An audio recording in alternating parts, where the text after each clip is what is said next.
Yan, magandang umaga po sa inyong lahat mga kababayan, and welcome po ulit sa aking YouTube channel, no? So last day namin ngayon dito mga kababayan, at maya maya ay pauwi na po kami. So mag-agahan muna kami mga kababayan, at nakapag-saing na rin po tayo mga kababayan para sa agahan, at para na rin po sa tanghalian mamaya, kung saan man po kami abutan ng tanghali mamaya. So doon na kami kakain.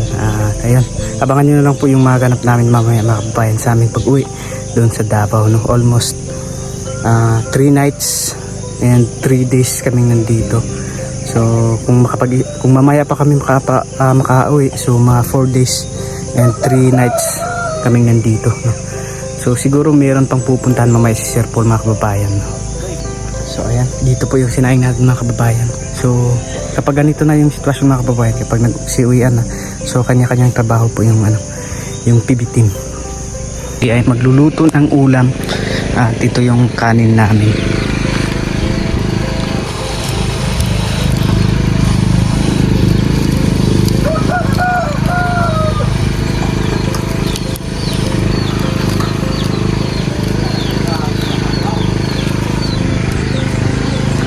Ito yung ulam Portuguese. Ano? Sama, buak.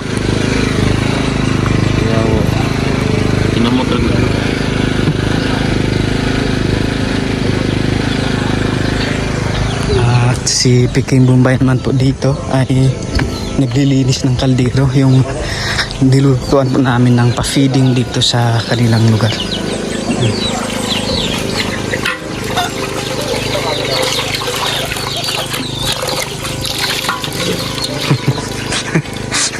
Hilo.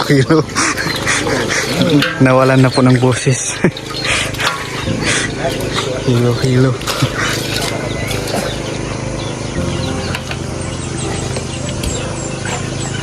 So, ayun, ang lawak po ng maisan nila dito. Hanggang doon pa po yan mga kababayan. Tapos doon sa taas.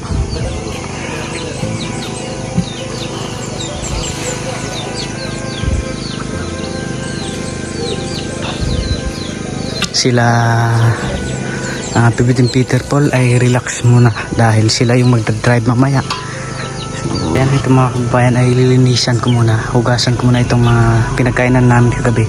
So nawala po kasi yung tubig kagabi, kaya hindi na ano. So ngayon ay antayin muna natin na magkaroon ng agos yung hose at makapaghugas na po tayo mga kababayan.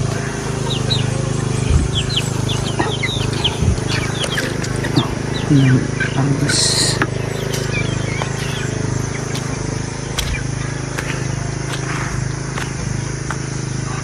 So minsan kasi pag gumagamit sila doon sa taas, so tinatanggal.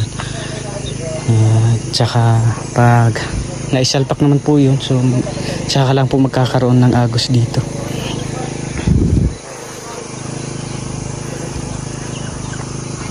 Yun, ganun lang po yung mga ng PB team. Bawat isa ay merong ginagawa.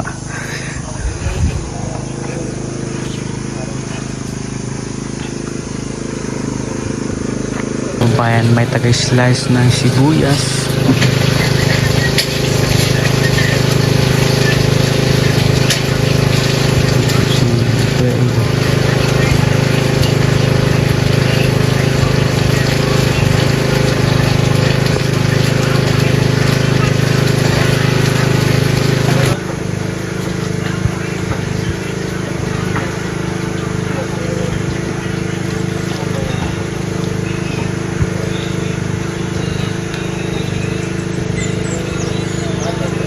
Na po yung itlog.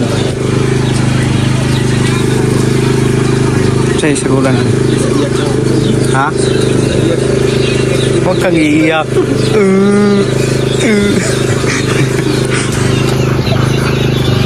Pinayak na.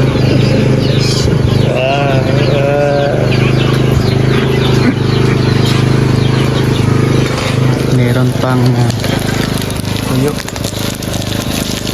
Palang ulam na. Habulin natin sa kanin. Habulin natin yung amoy.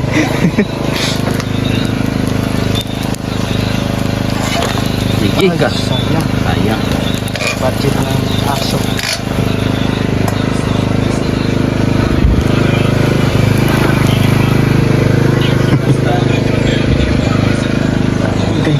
Sulit muna si Pibitin Peter Paul. So mamaya ay kami naman po habang siya ay nagmamanihaw. So kami ay matutulog din kung matulog kami.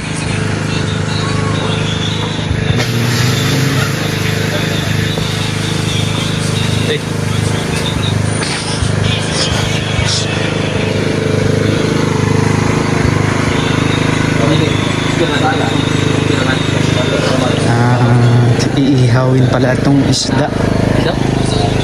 Bangus. Sa subaon. Ala. Okay pa.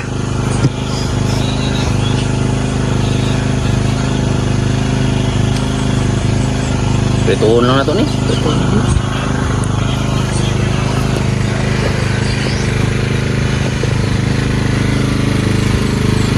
So ipiprito na lang daw po mga kababayan yung isda. So Pahugasan niya. Tong, pining dako to. diya iprito ang kuan. Sige, hugasan muna natin tong kalaha na malaki para dito daw prituhin yung isda. Ito mga kababayan, at nagsimula na po kaming nag-impake. 3D na po kaming uuwi. So ayan, yung mga duyan namin dito ay wala na. Ready to uwi na po mga kababayan.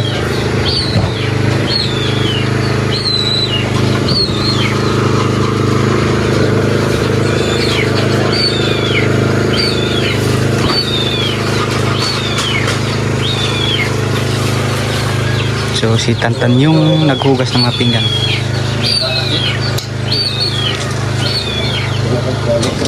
So mga kababayan, kanya-kanya kami ng gawain.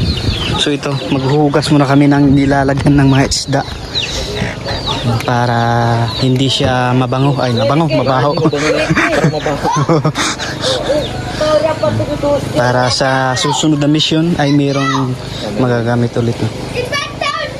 So muntik nang masira yung mga yung mga ulam na dala natin, no.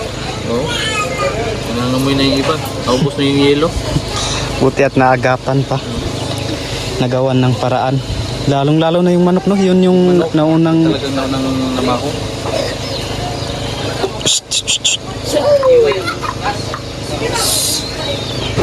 habang sila ay nag-iimpake doon mga kababayan. So si Pibitin Peter Paul ay nag-check sa para tuloy-tuloy yung biyahe. Sila naman doon ay okay. Yung natira na dala namin.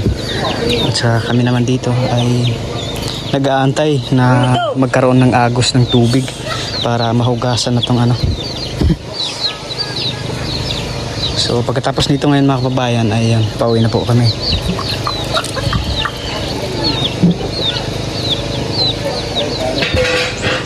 Kapawisan na ako ng maraming singo. Maraming singo?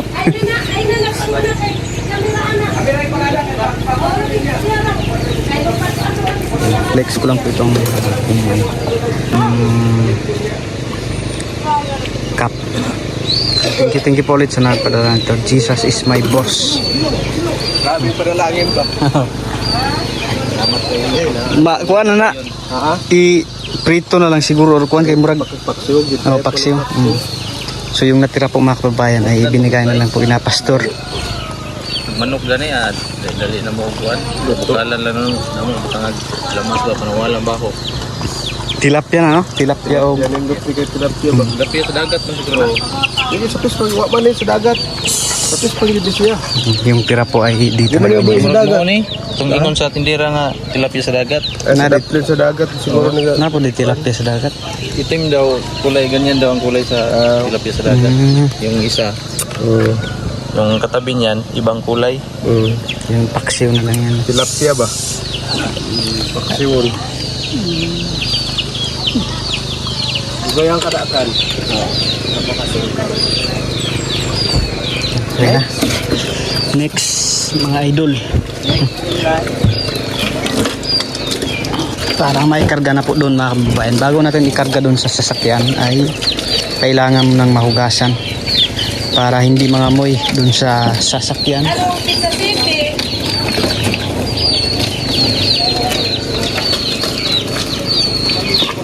So yung tira po na galing dun sa package ay ibigay na lang po dito.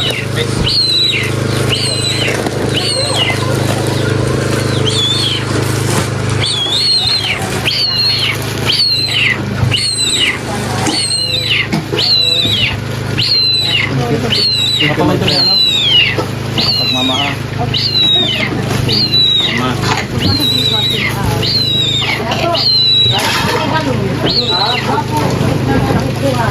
May mga toothpaste po dito mga kabayan.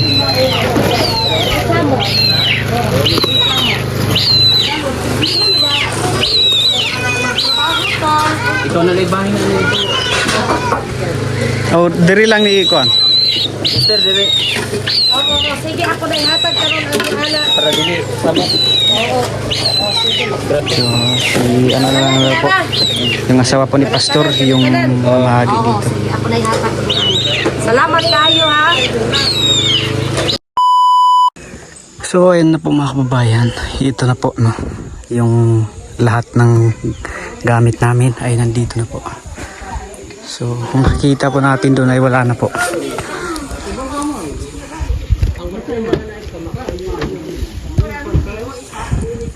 So pauwi na po mga kababayan. 8:38 po ng umaga, ayan. So ngayon ay pauwi na. Maghugas muna kami ng paa para hindi maputikan yung loob ng sasakyan. Hindi madumihan ang dumi. Hindi madumi. Madumihan ang dumi. Baka madumihan ang dumi.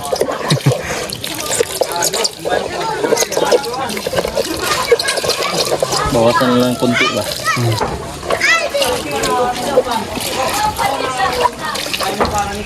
Good.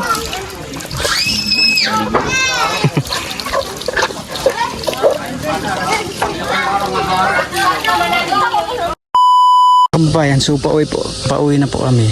So bago kami umuwi ay dito muna kami mga kabayan. Pinuntahan muna namin dito sila Jerome. Yan, ang ganda po dito.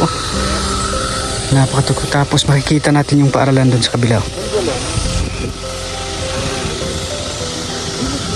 So doon po tayo galing mga kabayan. Yun, sa may daan na yung daan.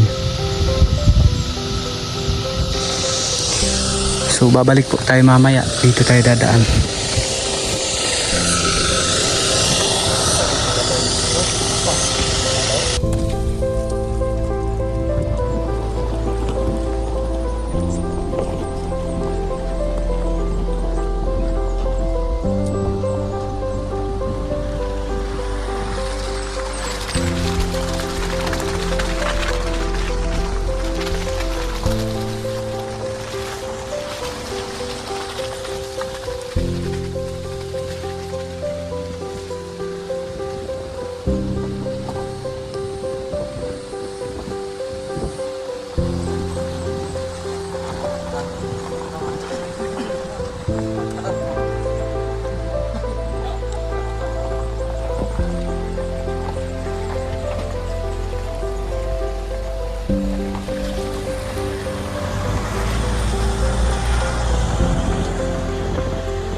Kagulo-gulo na sila.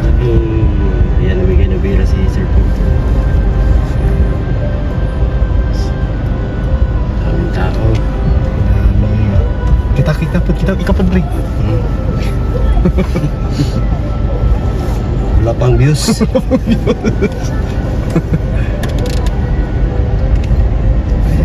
Para, ayun. So, ayun, agoy. Ayun. Dikitan. Ayan. So,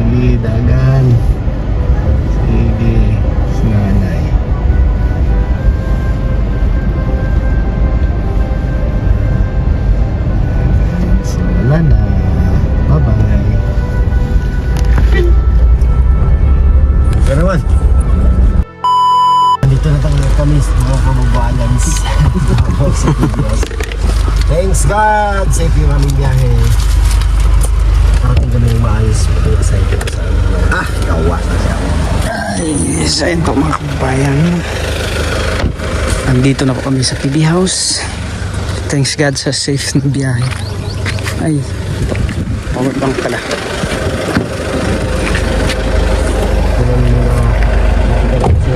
Wow! Salamat sa lahat mga sponsor. Maraming salamat. Ako ngayon ay magkakata. Maraming salamat sa mga kababayan. Kababayan natin dyan. May nagdagasal sa aming biyahe. Mga